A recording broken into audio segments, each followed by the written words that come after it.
Маңғыстаулық Шалқар Ақмолдаев пара пауэрлифтингтен әлем чемпионатынан жүлделі оралды. Біріккен Араб Әмірліктерінің Дубай қаласында өткен әлемдік жарысқа Маңғыстаудан 2 спортшы барып, екеуі де жүлдегер атанды.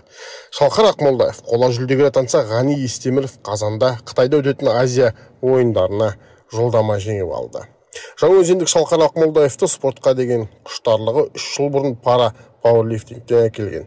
Оған дейін қол күресімен айналысқан. 2020 жылы осы спортпен танысып, көп ұзамай облыс чемпионы атанған.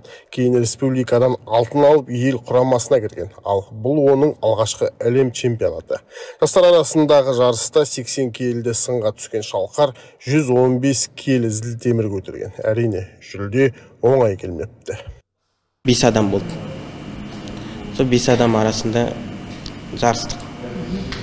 Жарыс өте қызу дайындықта болды, қызу жаңағыдай қобалжу болды жарыс алдында. Кішкене салмақ жағынан да кішкене қиындықтар болды, бірақ оған қарамастан салмақ түсіріп, сосын ары қарай до конца бардық. 115 көтердік. 115-ті санады, шүкір. Сол 115-пен жаңағыдай 3-ші орын алдым. Бұл жарыс мен үшін үлкен опыт болды деп айта аламын.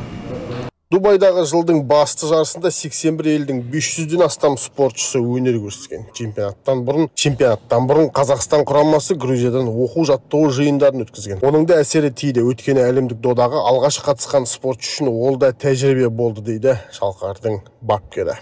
Мотивация беріп тұрамыз. Міне Шалқар, сен естеме, біз осы әлем деңгейін көрдің кеше. Өзің сияқты спортшылар қандай нәтиже көрсетіп жатыр. Бұл үлкен салмақта Иран спортшылар мықты ма? Кеше өз көзімен көрді. Ағай, мен де осындай болам, бұйырса деп айтып отыр ғой. Өзімді айналсам, маған да қарап өседі спортшылар.